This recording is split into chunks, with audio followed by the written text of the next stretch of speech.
আজকে আমরা অনেকদিন পর আবার জেঠুমনির সঙ্গে ঘুরতে গেলাম। তো আজকে আমি, আমার দু বোন আর আমার জেঠুমনি মিলে যাবো একটা পার্কে, যে পার্কটা কিনা আমার বাড়ি থেকে প্রায় 1 ঘন্টা বা 1.5 ঘন্টার দূরত্বে। কিন্তু গাইজ জানো, আমি ছোট থেকে বড় হয়েছি, আজ পর্যন্ত কোনোদিনও ওই পার্কে যাইনি। আসলে ওই পার্কটা না অনেকটাই ভেতর অঞ্চলে, সেই জন্য আর আমাদের যাওয়ার সুযোগ হয়নি। কিন্তু আজকে জেঠুমনির দৌলতে ফাইনালি আমাদের ওই পার্কে যাওয়ার সুযোগ হলো। আর এইদিকে দেখো, বরাবরের মতো কোথাও যাওয়ার সময় বড় টাকলু আমার ব্যাগ নিয়ে আমাদের সঙ্গে যাওয়ার জন্য বায়না ধরে। কিন্তু গাইজ ও এতটাই ছোট যে ওকে নিয়ে কোথাও যাওয়ার তো কোনো প্রশ্নই হয় না।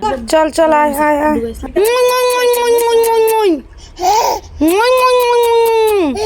টাটা।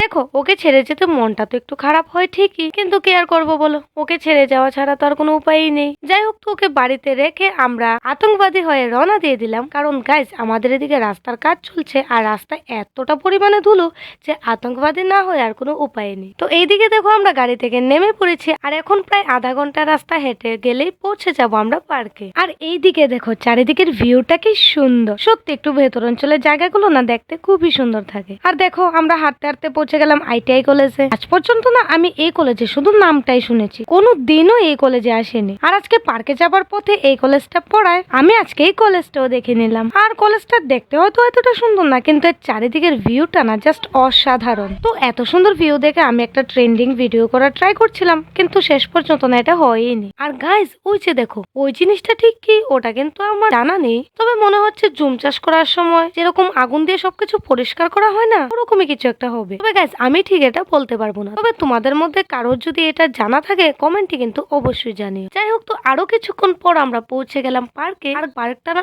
অনেক পুরনো আর এটা ঠিকঠাক মতো মেরামত করা হয় না, সেই জন্য পার্কটা দেখতে একটু বাজে। তবে গাইজ, মেরামত করলে কিন্তু পার্কটা খুবই সুন্দর লাগবে। তবে যাই বলো আর তাই বলো, প্রকৃতির বুকে কিন্তু সবকিছু সুন্দর লাগে। যাই হোক, তো পার্কে গিয়ে আমরা দুলনা দুললাম, ফটো তুললাম, ঘুরলাম, অনেকটা এনজয় করে দেন আমরা সন্ধ্যার সময় বাড়ি চলে এলাম।